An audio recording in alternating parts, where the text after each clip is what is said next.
کہانی لفظوں کی ایپیسوڈ 3۔ صوفیہ بس سے اتر کر دوڑتی دوڑتی یونیورسٹی میں داخل ہوئی۔ اس کی پہلی نظر یوسف پر پڑی جو تھوڑے فاصلے پر کھڑا کسی سوچ میں گم تھا۔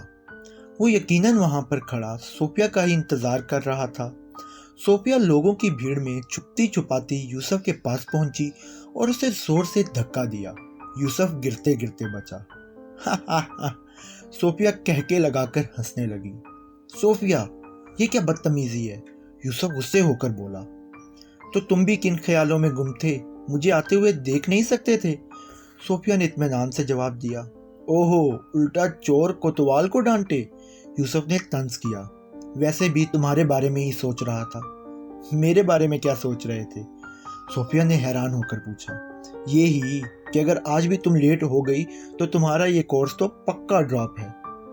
ہائے، اب ڈراؤ تو نہیں، صوفیہ نے انتہائی معصومیت سے کہا۔ تھوڑی دیر اور یہاں کھڑے رہے تو یہ ڈر حقیقت میں بدل جائے گا۔ یوسف نے جیسے صوفیہ کو یاد دلایا تھا کہ وہ لیٹ ہو رہے تھے۔ ایک تم بھی نا باتوں میں لگا دیتے ہو۔ یہ کہہ کر صوفیہ چل دی اور یوسف بھی اس کے ساتھ ساتھ چلنے لگا۔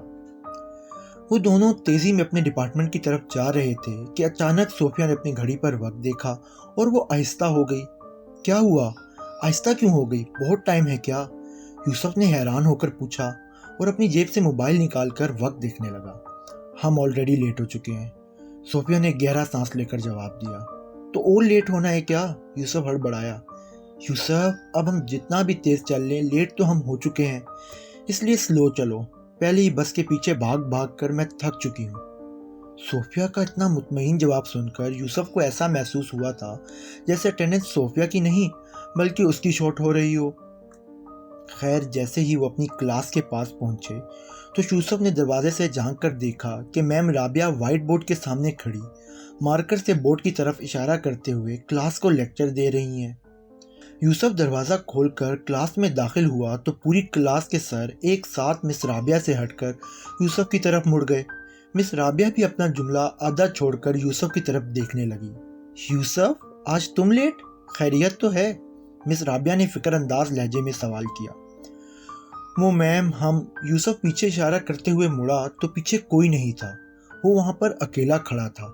یوسف کو ایک دم جھٹکا لگا۔ کوئی بات نہیں، آ کر بیٹھ جاؤ، کبھی کبھی لیٹ ہونے والوں کی خیر ہے، میم نے جیسے کلاس کو بتایا تھا۔ ابھی یوسف ایک قدم آگے بڑھا ہی تھا کہ صوفیہ کلاس میں داخل ہوئی۔ یوسف سمیت سب کی توجہ کا مرکز اب صوفیہ تھی، پر یہ وہ بنی سوری صوفیہ نہیں تھی جو یوسف کے ساتھ چل کر آ رہی تھی۔ اس صوفیہ کی تو لنگڑاتی چال، بکھرے بال اور آنکھوں میں موٹے موٹے آنسو تھے۔ او، صوفیہ میڈم آ گئیں، آپ کا ہی تو انتظار تھا، میم رابعہ نے طنزیہ انداز میں کہا۔ پوری کلاس ہنسنے لگی۔ وہ میم، میرا بہت برا ایکسیڈنٹ ہو گیا تھا یونیورسٹی کے گیٹ کے سامنے، صوفیہ نے انتہائی مظلومانہ انداز میں کہا۔ میم رابعہ اسے شک کی نظروں سے دیکھنے لگی۔ انہیں اس کی بات پر یقین نہیں آیا تھا۔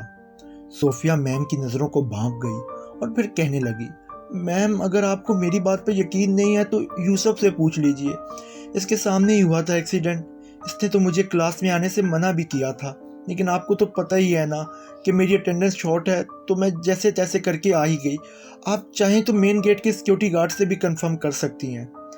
صوفیہ نے کمال ایکٹنگ کی تھی۔ یوسف اگر صوفیہ کے ساتھ نہ آیا ہوتا تو وہ بھی شاید اس کی بات مان لیتا، لیکن میم رابعہ کو اب بھی اس کی بات پر پوری طرح یقین نہیں آیا تھا۔ میم رابعہ نے تصدیق کرتی نگاہوں سے یوسف کی طرف دیکھا۔ وہ میم، یوسف گڑبڑایا۔ اتنے میں صوفیہ نے زور سے یوسف کی کمر پر چٹکی کاٹی۔ یوسف بول پڑا، یس میم، صوفیہ صحیح کہہ رہی ہے، وہ گیٹ پر گاڑی سے اس کا ایکسیڈنٹ ہوا اور یہ گر گئی تھی۔ یوسف کی ایکٹنگ بہت بیکار تھی، لیکن ٹریک ریکارڈ اچھا، لہٰذا اس کی بات پر یقین کر لیا گیا۔